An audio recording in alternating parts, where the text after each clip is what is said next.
thought I'd talk about some various ways to apply paint. And I'll start with the one that I use the most often, and that is using a makeup sponge. I like these foam sponges because they have almost no texture to them. So they give a nice smooth application, and they don't leave behind a lot of brush strokes or obvious texture or pattern. And also because I'm lazy and I can just throw this sponge away after I'm done working with it and not have to clean it up. Since I don't have a sink in my workroom, that really cuts down on time when I'm working. So that's an application with a makeup sponge.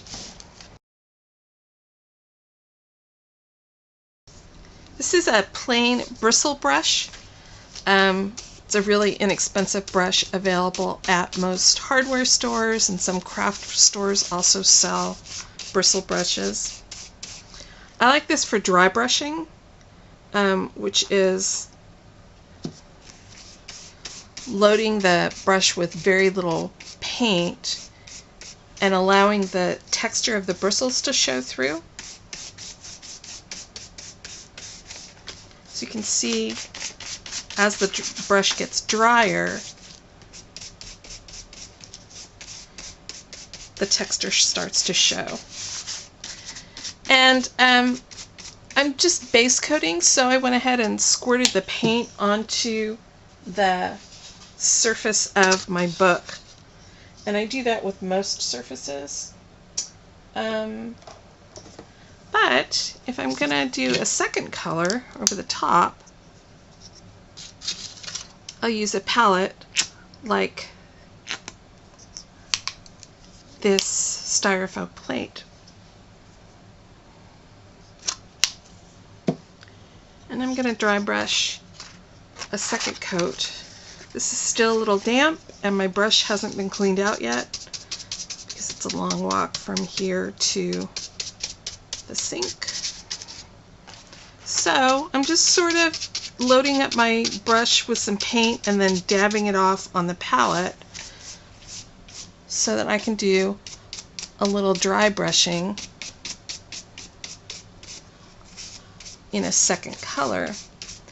And I try to do this with colors that are related, so close to each other on the color wheel. So if I start with yellow, I'll usually dry brush with orange or with green.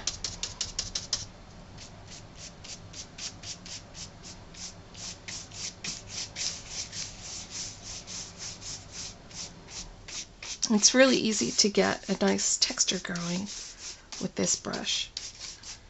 I don't use these a lot to base coat, but in a pinch, if you prefer to use a brush, I love these big bristle brushes. And again, they're really inexpensive, just like the foam wedges are. So if one gets beat up or you forget to rinse it out, or it's no big loss. I don't use expensive brushes for background work in general.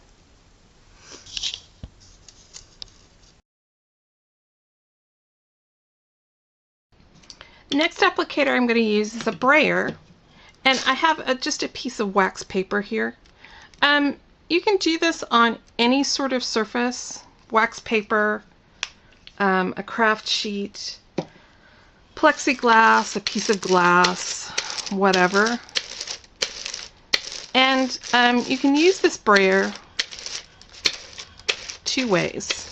The first way, oh, a little bit of it snuck through, that's okay, is to use the Brayer as an applicator.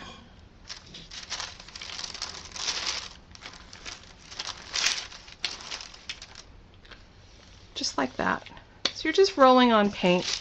And generally, I don't use a Brayer that's loaded with a lot of paint. I'll only put a little bit on and kind of roll it on, which gives me a nice breakup. The other way to use this is to roll out on your wax paper or whatever you have.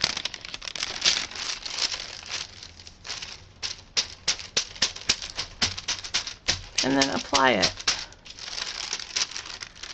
And this is a little dry, so we're going to do this again.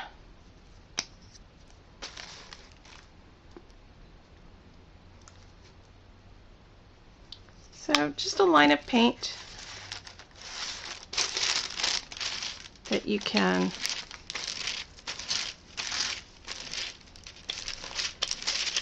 spread around.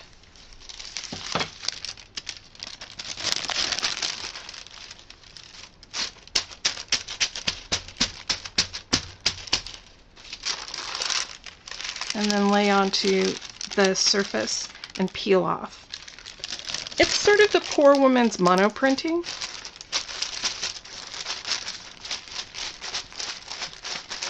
It's a little messy.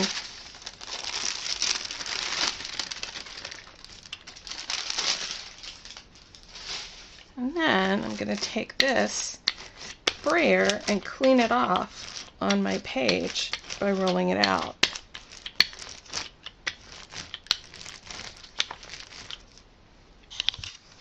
Now that this monoprint from the wax paper is dry, I'm just going to layer a little bit of yellow glaze over the top of it.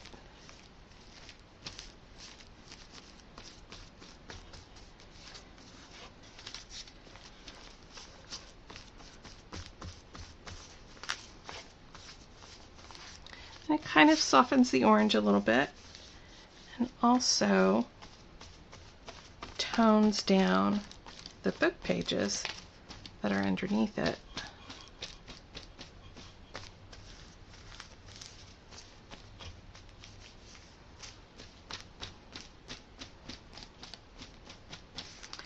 And if I wanted to add another layer, I could do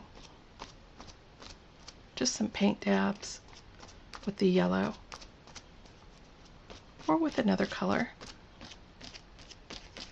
But again, a really quick and easy way to create a textured background without putting too much effort into it.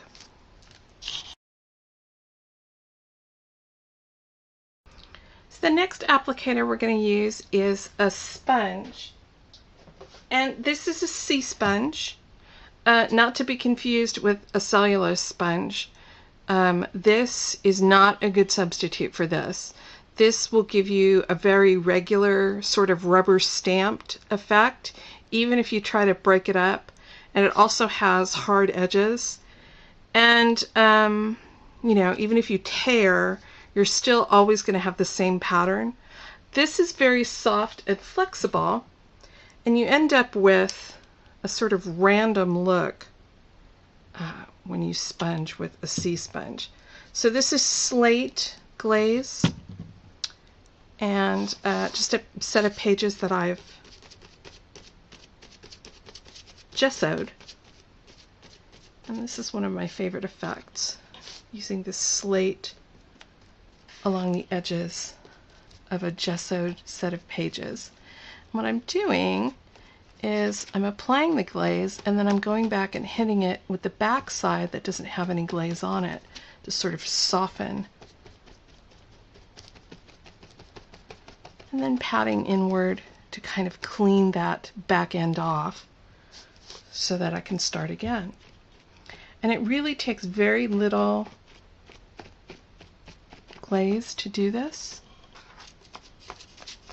Probably squirted out way too much. This is a great way to frame a page, to draw the focus in, draw the eye inward toward the center of the page.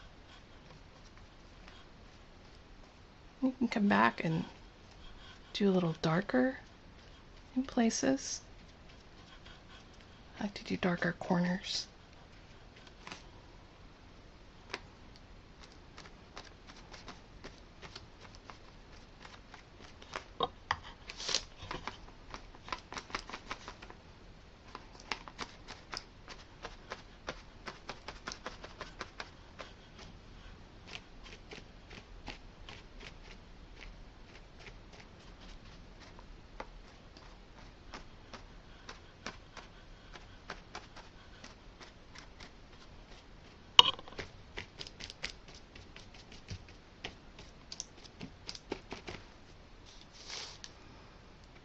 So it's sort of a moody looking background effect.